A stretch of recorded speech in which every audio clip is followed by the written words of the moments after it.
Hello, it's October 15th, 2020, and welcome to the OmniTalk Fast Five, the podcast where we debate the top headlines in the world of retail. Some of what we say might be right, some of what we say might be wrong, but what matters most is the conversation.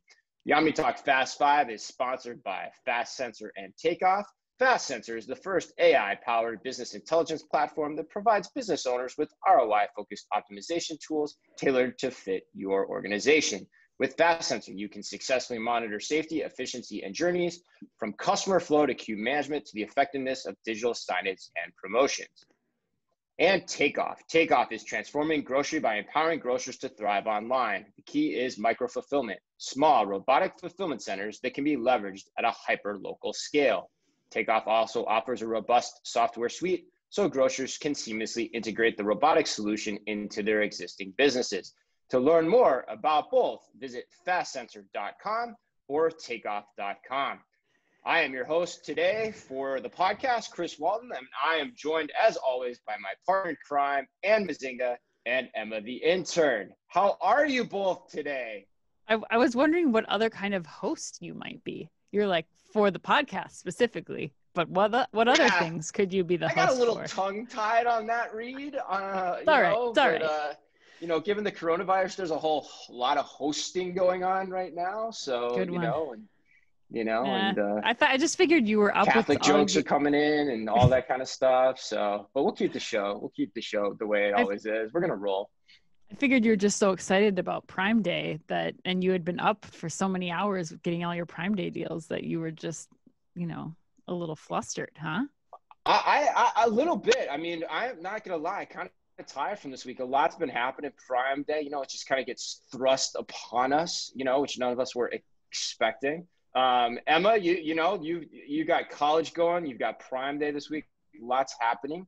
You got a big research paper. What's your research paper on? Looking at if there is any kind of significant price point on a luxury resale site that people start to question the authenticity of a product.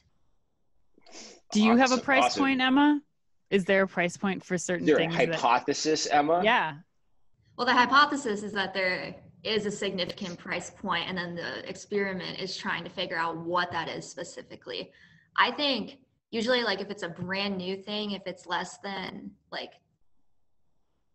40%, nope. If it's more than 40% off, I would be like, okay, that's definitely a bootleg product. I think that's or acquired in some nefarious way.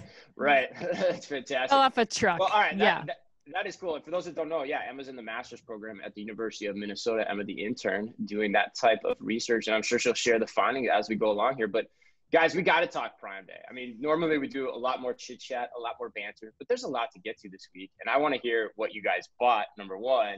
So to kick us off, let's talk the headlines. And I think the big headline this week is that Walmart is actually not Prime Day. It's about what's going to happen next, but we'll come back to Prime Day. And that's that Walmart has now divided its Black Friday plans into 3 separate events. Walmart said on Wednesday that we'll have 3 separate sales. All the stores will open up at 5 a.m. local time on these days, and customers, of course, must line up single file before they enter. I'm always curious what a line is that's not single file in today's day and age, but hey, I digress. They will, of course, limit the number of people inside, and employees will also distribute sanitized shopping carts. Health ambassadors will also greet shoppers and remind them to wear masks. Walmart is also planning to take steps to discourage crowds and to nudge shopping online before the actual day of the event. So what's interesting about these 3 different events is that they each start online at different times and then get implemented in stores at a later date. So for example, the first event starts on November 4th online, and then it goes in store on November 7th and features toys, electronics, and home products. The second event starts on the 11th of November, and then we'll go in store on the 14th. And then of course, the third event, same deal, 25th to the 27th, which is very typically the same period of time where we traditionally see Black Friday activity. All right. Woo! That was about the biggest mouthful I've ever done in a read of a headline. What do you guys think of that? And then let's put it in context with Prime Day. I mean, I don't know. Can we just give up on the Prime Day things? I don't know about you guys, but I was really disappointed this year. There's just nothing that was really like a standout product for me. And it felt like everybody's deals were the exact same. I mean, I think the AirPods ended up being the big, like, that was the big thing for us. Like we ended up splurging because on we bought some. Check us out. Because we bought some. But I mean, even the AirPods, there's no difference between Target, Walmart, Amazon. Like it didn't do anything. I think if anything, it told me that if we really want to see people responding to these types of deals now, I think you got to be doing more of like the lightning deals that Prime Day was doing, or like something about scarcity needs to be introduced into this if you want to make a product worthwhile or worth like getting up early for anymore. I don't think that the whole Black Friday thing is going to be what it was. I think this is kind of the beginning of the end of that Black Friday tradition. But what do you guys think? That's interesting. Emma, what'd you think of Prime Day first? Well, nothing that was already in my Amazon cart went on sale, so I was pretty disappointed by that. I was just hoping, because I always have like you were pre-shopping.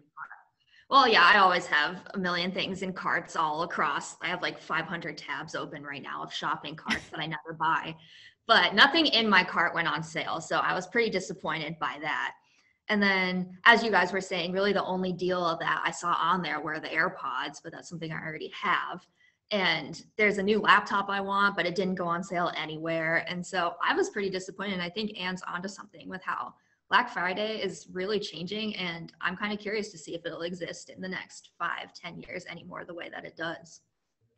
Yeah, it's fascinating stuff. I did the same thing with Nike, and like I had one item that went on sale, which I did buy, but I was like really bummed out that like on this big shopping day, there was like one item in my cart of like 40 things that was on sale. You know, that kind of was like a But okay, I want to get back to what you guys are saying, because you guys, even though you're it sounds like you were underwhelmed by Prime Day, as was I, Yes. Across the board. And we haven't really heard anything about it. That's the other thing I find fascinating. There's been no written reports, nothing. Now we're recording on a Thursday morning here of Prime Day week, but really nothing has come out at all in regards to Amazon or even the competition in terms of talking about how things have gone. So, but yeah, you guys are saying you think Black Friday is forever changed. And like, why do you think that? Because I'm kind of starting to go towards it's actually just going to still be when everybody shops. It's just different this year because of COVID. Amazon will continue to do this, and deals will get pushed forward and more and more. Walmart will probably do the same thing, but still the bulk of the spending is going to happen later. But what do you think?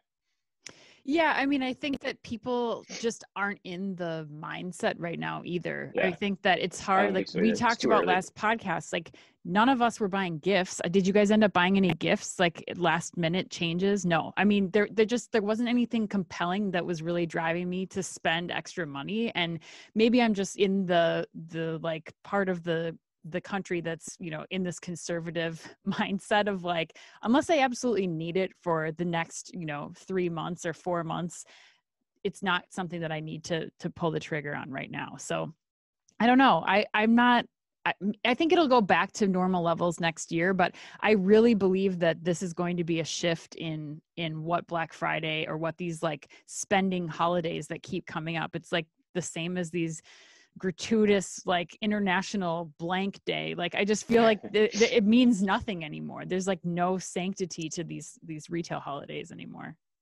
Yeah, Emma, do you agree with that?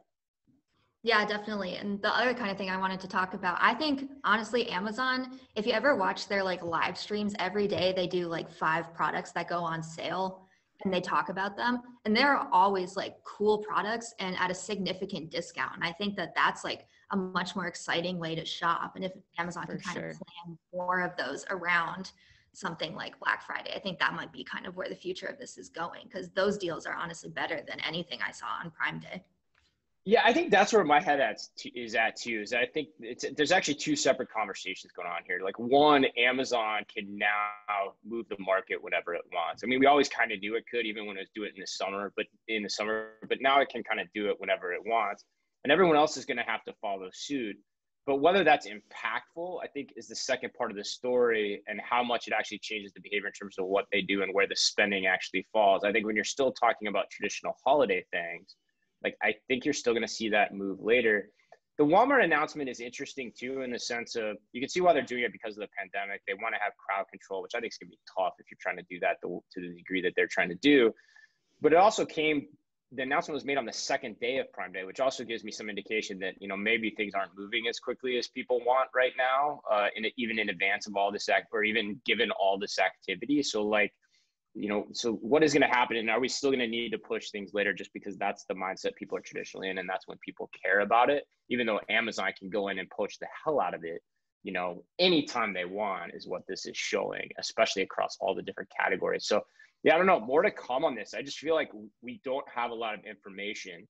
And the whole week was just, it was just kind of a blah, it reminded me of the scene in Shameless. And I know you're a big Shameless fan. Oh yeah. For any Shameless fans out there, if you have never watched the show, there's this really, William H. Macy plays this crazy guy, but anyway, he goes to a sperm bank and he has to, quote unquote, make a deposit. Oh and they have different materials there for him to help. And he comes out and he's like, I'm sorry, can I get something else? Because this is like from the 80s and it just doesn't do anything for me. So it was like a big letdown for him. And that was the whole reason he was excited to go there, blah, blah, blah. I felt the same way. Like, nothing was really happening this week that was all that special in terms of just how it felt overall. But I digress. All right, let's go to story number 2. Emma. All right, so Dollar General is planning on opening stores that are aimed at wealthier shoppers. They're planning to call this new brand of stores Pop Shelf, and they're mostly going to sell things that shoppers don't need, but they might want or might splurge on, such as party supplies, home decor, or beauty products.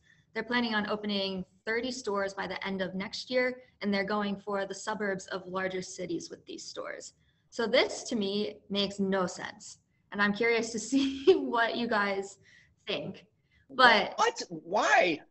Because there's already so many stores that do that. Like, you have Home Goods and TJ Maxx, and if you want genuine party supplies, you find your nearest Party City because it's probably still open, even though you might think it's closed. And it just, I think Dollar General is doing really well right now with the consumers it already has in its base. And I just don't know why we need stores like this. You can get all this stuff on Amazon. I got to agree with Emma. I mean, I think that this concept is playing in a much larger sandbox than the Dollar General is. I mean, now you're starting to compete with the Michaels, the Joann Fabrics, the Walmarts, the Targets, the Five Belows, the other places, similar concepts in the same space. Now, for me, the key thing here, I think, is what will they learn from this store format? And what can they take and then apply to, they have almost 17,000 stores around the country. What can they take and learn from this concept, apply to their smaller format stores? And when you start to think about what Dollar General is already working on by incorporating fresh produce into the Dollar General stores, and if you take some of the learnings from this, where you're starting to bring in beauty, home categories, other, $5 and below kind of home items, I think that you're starting to create these small format Walmart and Target stores that could in theory extend across this almost 17,000 Dollar General stores that they have around the country. And I think that, to me, is where there's a real market. I mean, if you don't have to drive, if I live in a rural community, I have a Dollar General in my community. I don't have a Target or Walmart. So if you're saving me that 2-hour drive to the Target or Walmart to pick up some of these items, or creating this small format Dollar General store that has all of these pieces put together in one store, I think that's where the real value could come of this. I don't think that, in the same strip mall as a Michaels or a Five Below, that this concept is going to do very well. But okay, interesting. That's fascinating. You just brought up some really cool points I'd never thought about. I'm into this one, you guys. I don't know. I'm surprised to hear Emma poo-poo it so quickly. And are you into throw blankets, or are you into the concept? Let's clarify here. Well, $5 throw blankets? Can't I be into both? Especially touche. Yes, you can. That's the best. A plush throw blanket. My kid, oh my God, I can't pull him away from his, to be honest. But anyway, he's like Linus. But I digress. Again, seriously, I'm into this. Like for numbers, first of all, Emma, you mentioned it. Like Dollar General is a kick-ass retailer. 16,000 stores. I want to read the comp that they had last quarter. 19%. 19%, right? And this isn't a time when everybody's buying things digitally. 19%. What's the other thing that we can bet on? The divide between the haves and the have-nots continues to grow wider and wider. The other key point in this story, how many stores are they planning? They've said they're going to do 30 of these stores. That is not a small number. 30 stores, that means you're into this. And so it also makes me think they've got something that tells them they've got a hook there, because these people are smart. They don't do things willy-nilly. And if I look at the pictures of this, it looks just like a Target store, and it's all under $5. Now, I find myself, Mrs. OmniTalk, we go into Dollar General all the time to get the kids' stuff. It's just a fun place to spend a little money, not too much. I don't see why the home is any different, but yet you mentioned it, and Target, Walmart for years have kind of just had that home furnishings, refresh your house business to themselves. Emma, you mentioned home goods, but it's not reliable in terms of what you're going to get there. It's always kind of different versus like, if you look at the photos, they're taking a point of view on color blocked merchandising, what the product is. No one's really gone into that space. And the thing that happens, prices go down. Consumers will always gravitate, towards wherever prices are going down. So I think there's something here. And the point you said, which is fascinating, is if this works and then Dollar General works, they continue to have more food. Well, suddenly you don't have it all in one box, but essentially you have mini Targets and Walmarts operating throughout the country. Right. And we've talked about the reimagination of the one-stop shop before. So that starts to get really fascinating long-term if you start to do that, even greater and better prices day in and day out. And I think the experience overall, like if we're going to use another obscure show reference, I'm going to bring up Schitt's Creek in this last Of course we season. are. That's what we do at OmniTalk. Exactly, where Johnny Rose makes the pitch to basically bougie up each of the motels that are scattered, 30,000 motels that are scattered around the country, and just make it a boutique motel experience.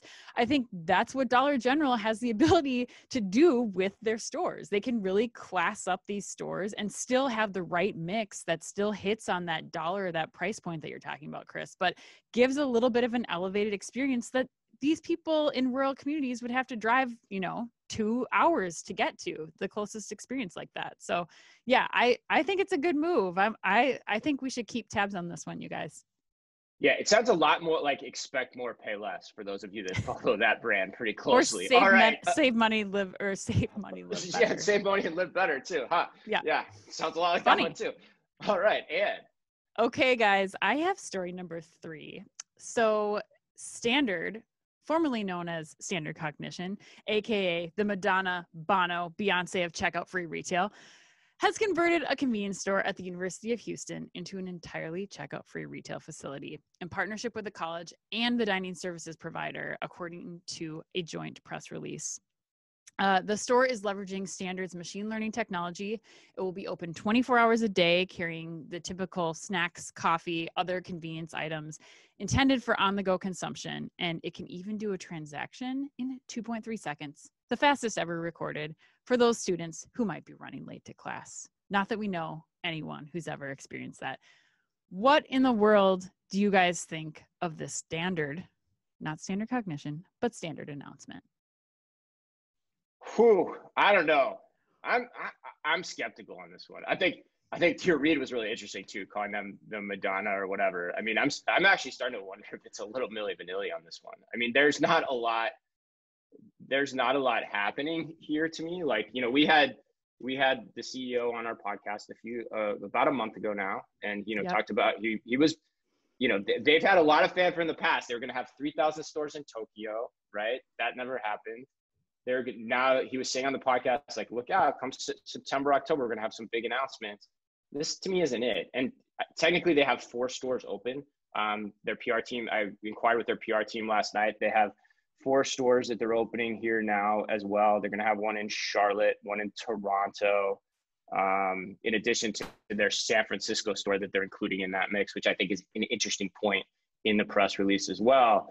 And then I've also been I'm still trying to get the information because this didn't come through in the first request I made, which is how big are these stores and how many SKUs are there? Because you know, when you start talking about a college campus store and you look at the photos in terms of what's, you know, put in the headlines, that's a really different play than say like what you're seeing or trying to see from some of the competitions, say with, you know, what Grabango's doing with Giant Eagle out in Pittsburgh, what Trigo is doing, trying to do with Tesco, you know, out in London. Like those are bigger types of installations that I think are just harder to operationalize. So I don't know what to read about this, and why the rebrand, man. I mean, you brought that up. Why do you think? Why would you rebrand? I don't get that. It's a mystery. It's not even that big of a rebrand. Like, why even? I don't understand that. I'm gonna have to figure that out. I don't know. Jordan Fisher, you listen to the podcast. Fill us in. Tell us what we're missing here, and please tell me that there's a bigger announcement that we can expect in this month of October, because we were pretty pumped after that podcast. But Emma, you're the closest person to living in a dorm setting in college campus world. I mean, I think it's undeniable that a checkout free store seems cool, but I mean, what do you think of this? Like, is this going to be enough to drive a destination for you as a college student to, you know, make a trip across campus to get to this store versus another, or what do you think? I think that if Standard just focuses on this kind of college little convenience store concept, that they have something like brilliant going on in that, because you probably have to travel all the way across your campus anyway to get to class, or at least you used to have to. And if you're late, I think that this is incredible, because there was nothing worse than you're running late to class. You need a coffee so that you wake up, and then you need a banana so that you don't pass out from not eating anything. But then, you know, there's 5 million students who have class at 9:05 and are in the same place as you, in the same boat, and they just need that stuff. And then you have to wait 10 minutes in line behind everyone else. The technology is slow. The people that work there are just wicked mean. And so I think that this could be really like successful if you have, you know, just one in the two hotspots, like University of Minnesota. You've got East Bank, West Bank, that have like the two hubs of students. And if you put one on one bank, one on the other bank, I think that this would be really successful, and people would actually go out of their way to just be able to check out without having any human interaction. Yeah, I mean, I think those are good points. I think the part that I don't know, and I don't know that industry well enough, is I don't know how fragmented that is. Like, and I don't, you know, but I think to your point, it's at least a good place to like maybe prove the technology out. But I think we've got to keep apples with oranges here. Like, this to me is not an implementation, you know, like what we're seeing from other people. And again, against what was, to me, made us believe like this is going to be something much bigger and much more substantial than this. Maybe there's still more to come, but I don't know what that is right now. We'll keep you guys posted. But I mean, Anne, am I thinking about this the wrong way? Like, what do you think about when I say that? I mean, I was, when you first sent this to me, or sent this story across the thread, for me, it was like, okay, well, maybe this makes sense. I mean, we know they're planning a pilot with Circle K that's got 15,000 locations. So I immediately went to, you know, is this a bigger partnership with Aramark or one of the food providers that's doing like dining hall services in addition to these convenience stores too, to really like blow this up across college campuses all around the country? And maybe it is, but I mean, I think that the whole dining hall concept too still feels a little bit far out, since the technology is mostly applied. Yeah, exactly. Mostly applied just to convenience store grab and go items. But I don't know.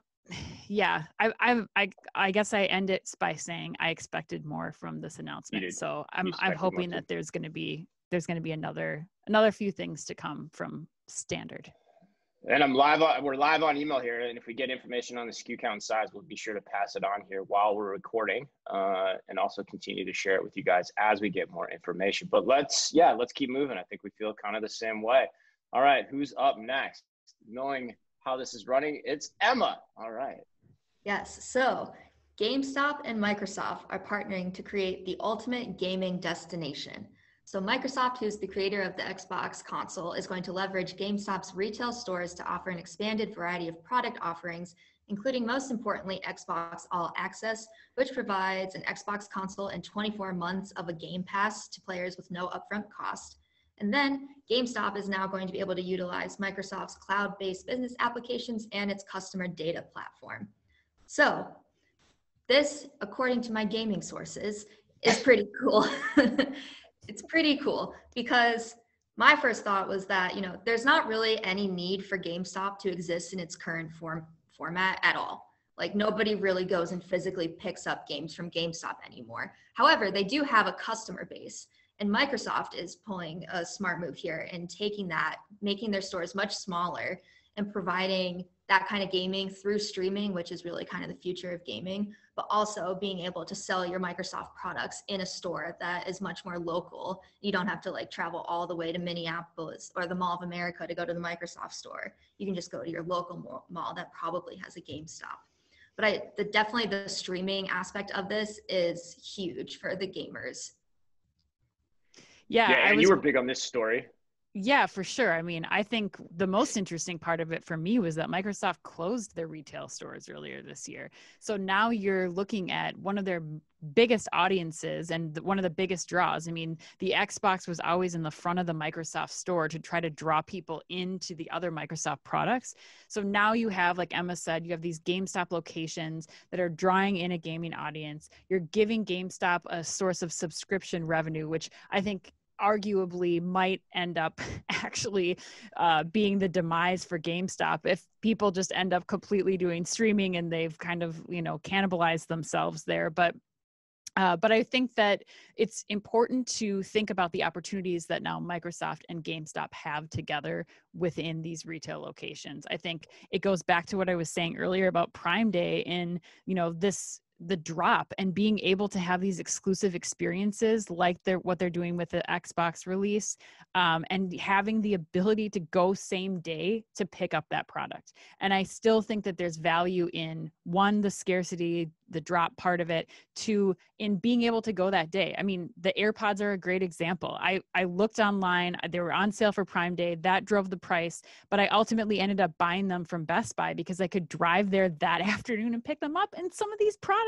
like gaming and stuff like that, they're exciting. You want to have them in your hands that day, or at least have the option to get them in that way if you want them that quickly. So I think there's a lot to come from this. It's one of the smartest things that we've seen out of GameStop, and certainly their stock is reflecting that. I don't know, Chris, though. You played, the last time I played video games was Duck Hunt, so I might not know what I'm talking about here. Yar's revenge. I feel like you and Emma both have much more experience in this category. So I'm just kind of taking it at face value. No, I'm not a huge gamer, but I was playing Star Wars Battlefront with the kids yesterday. But no, I think I thought you said some really great points that I agree with. I think both you guys did. I mean, I think I thought the most interesting point in what you shared was like, does it ultimately mean the demise of the physical locations? I mean, I think, and then I come back to, yeah, probably, but I kind of go, oh, well, what was going to happen otherwise? And I think people forget that part of the conversation a lot, which is like, what is the route out? Like, yes, you probably have to do that. Yes, you probably have to disrupt yourself. And so, if gaming continues to move in this direction, and the stocks surge 30%, those guys tend to know, a little bit about what they're talking about. Not all the time, but, generally speaking, markets have a good indication of where the opportunities lie. Like, that's a good move. If we continue to move in the streaming direction, like this gives GameStop a foothold with a very powerful player in that space to carve out what that future next identity is, say 10 to 15, 20 years from now. Then you juxtapose that with, all right, what about all the other places that make a lot of money selling games? Target, Walmart, again, what are Best Buy, you mentioned, like what are their plays, in the world where that plays out? How are they finding their niche in that, and who are the partners for them? So I think this makes a lot of sense. And then you're right, and you can still use the physical locations. Maybe you don't need as many of them, but you can probably still use certain ones of them, in the right way. Online gaming as a form of competition continues to play out. Five Below just had their announcement today. We don't know, or this week, we don't know how that's going to continue to evolve. So there's a lot of, I think, good option value that comes from thinking in this manner. So yeah, kudos to that Microsoft and them for going after this way. Yeah, I think wasn't the Chewy.com guy the one that invested in this too? Wasn't that? Didn't we do that story a while back? Yeah, it was something like that. So maybe this guy knows what he's doing. Maybe, all right, well, let's finish it out.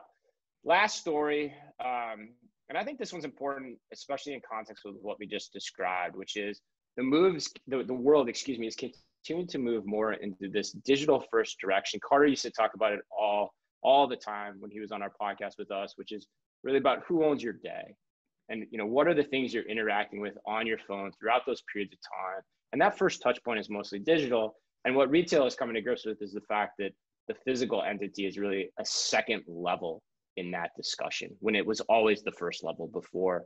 And so I think this week, to close it out, huge news, the delivery startup GoPuff has now raised an additional $380 million and is now valued at $3.9 billion. Now, we've talked about GoPuff a lot, but generally they've kept a pretty low profile, but believe it or not, they are available in 500 US cities. They've raised $1.35 billion in total funding thus far. And again, for those that don't remember, basically what they specialize in is convenience item type delivery in under 30 minutes or less, essentially the Domino's Pizza of convenience store delivery. And you've been tracking this one quite a bit, Emma. You're totally in this kind of customer demographic that they're trying to reach. Let's start with you, Ann. What do you think here? Well, I just have to say, I've never, in all of my time in retail, I feel like this is one of the most hotly contested posts on LinkedIn that we get engagement with. And that is people still hating on this idea and dismissing it as something that's not ready to go up against the Targets and Walmarts of the world. And I just have to say to you, is an almost $4 billion valuation and a $380 million raise enough to get your attention? Because it should be. I think that the ability that they have, you mentioned it, Chris, they're in 500 locations. They've got 200 micro fulfillment centers set up right now that can do delivery in 30 minutes or less. And you're right, it comes down to who owns your day and where is that, what subscriptions you have, what conveniences are you getting from these products?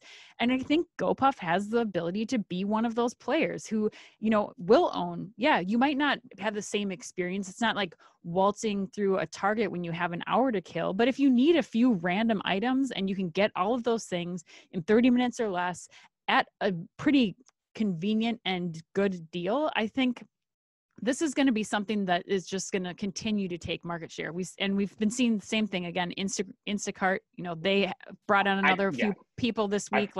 It's happening. I think that's guys. Just point, come to terms. Yeah. Right. There's a lot of people now making pretty big bets that the world is going to play out that way. These are sizable bets. I mean, we've seen it not happen before. I mean, you can think of the .com boom, but yeah, there's something to what I think you've been saying, which is like, who's going to own that moment in your life and where are you going to go when it's just, hey, I need to get something for this specific need state. Emma, what do you think? Last thoughts here, and then we'll close it up. I think this is definitely awesome. And there is a huge market for this for people my age. Like before I met you guys, I'd never heard of Instacart. And I was like, people get their groceries delivered. But something like GoPuff, if you can really get that convenience, and especially if they can get alcohol rolling out in the Twin Cities, I think this is going to be huge, especially for college age people.